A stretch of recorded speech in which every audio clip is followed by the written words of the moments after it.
My father constantly put me down as a child and belittled me, so I cut him off when I got older. Now he's crying and saying how much he misses me. English is not my first language, so please ignore any mistakes I may make. When I was a child, my parents loved me the most. I was planned, expected, and cherished. We didn't have much money, but they worked a lot, and they tried their best to show their love. This never changed with my mom. Obviously, she's not perfect, but she was always looking for ways to become a better person, to express love, and to learn from her mistakes. Unfortunately, the same cannot be said for my dad. Everything changed when I was 12 years old. We couldn't have a normal conversation without arguing because we never agreed on anything. When I started to disagree with him, he began to reveal his worst side. He constantly insisted that I needed to be perfect grades and perfect behavior. The only grade accepted was an A+, anything less, and he would berate me, calling me stupid, dumb, lazy, and saying I would never amount to anything. But even if I did score an A+, he would claim I had only done the bare minimum and didn't deserve any praise. During that time, I was bullied relentlessly at school because I openly showed that I liked girls more than boys. I had no friends, and people would always call me names, throw food at me, and mock my appearance. I felt unloved at both school and home, with no one by my side. I remember showing symptoms of depression since I was 9, and they only worsened as the years went by. When I was 14, I made some friends, and they invited me to a show. I was thrilled and went straight to my dad to ask for permission. His response was, "Since when do you have friends? Since when does anyone like you?" He loved to say that no one liked me and that I was unpleasant, insinuating it was my fault for being alone. One day, he discovered I hadn't done my homework, so he printed a sheet saying so, wrote shame on it with markers, and hung it on my bedroom door. He even threatened to invite his friends over to see the paper and embarrass me further, saying that I should be as embarrassed as he was having me as his daughter. I learned to never cry or show any sign of weakness because every time he saw I was hurt, he smiled like he's accomplished something he wanted a lot. As a teenager, I did everything to get his attention, breaking curfews, picking fights with him, lying, and waiting for him to find out. I maintained good grades and tried to be the ideal daughter, but when I was on my best behavior, he wouldn't even acknowledge me. He always said I was the perfect daughter to his friends in a way that shows he did a good job raising me.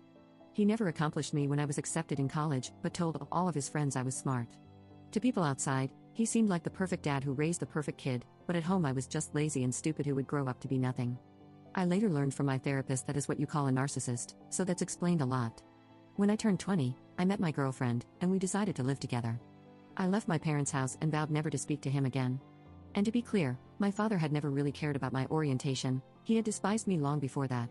He never attempted to reach out to me, but when I decided to cut contact, he told everyone that I was ungrateful, that I hated him, and that he was a poor abandoned father. However, no one believed him, not even my mom, sister, or his own mother and sisters. Now, 4 years later, I'm happily married and pursuing my second degree. However, my mom has come forward, saying that he's always crying and expressing how much he misses me. I told her that I'm open to talking to him, but only if he's willing to acknowledge his mistakes and apologize. Unfortunately, he told her that he did nothing wrong. I want to emphasize that I've been in therapy since I was 12, and it's the only thing that prevented me from ending my life. And now, just as I'm finally happy, this situation arises. Edit. I want to talk about some people saying my mom enabled him. That's the worst part, I think. I've spent years hating her for that, for making me grow up alone like that, but after a lot of therapy, I've decided to forgive her. She's always trying to grow and apologize for her mistakes, and she knows how much she fails as a parent too, but I'm totally aware of her lack of attitude. I've talked to her to stop bringing him up to our conversations, and I think she finally understands. I was truly open to talk, but we will never be family or love each other. It's just too late for that. Now, I'm working on cutting my father off my life completely and forever. Update 1.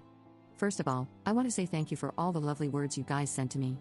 You don't have any idea of how much this post changed me. I've never opened up about my situation like this to so many people before, and I've always felt like I was being crazy or exaggerating. My father made me believe that there's nothing wrong with his behavior and that I was just being dramatic. However, seeing how shocked you all were, now I know that I was right to be so hurt. Recently, I've decided that I wanted to write my dad a letter. I've tried talking to him many times to express how much he hurt me, but every time he cut the conversation, saying I was lying and he did nothing to me. Every attempt ended up with us screaming at each other because he refuses to let me finish one sentence without getting mad and telling me to shut up. This hurts me even more because I was silenced all my life. No one ever gave me the chance to say how I feel, and that's why I wrote the letter. In the first post, I mentioned that he wants to talk to me, but I knew that he would do the same thing as before, so I wrote a letter and left it on his desk when he wasn't home. I only visit my mom when he's not home. In that letter, I told him how I felt all my life, shared details about everything he did, and how this destroyed me. My mom told me he was devastated after reading it, and he wanted to talk to me about it, but of course, I refused. There's nothing more to talk about, and now I'm free from that agony.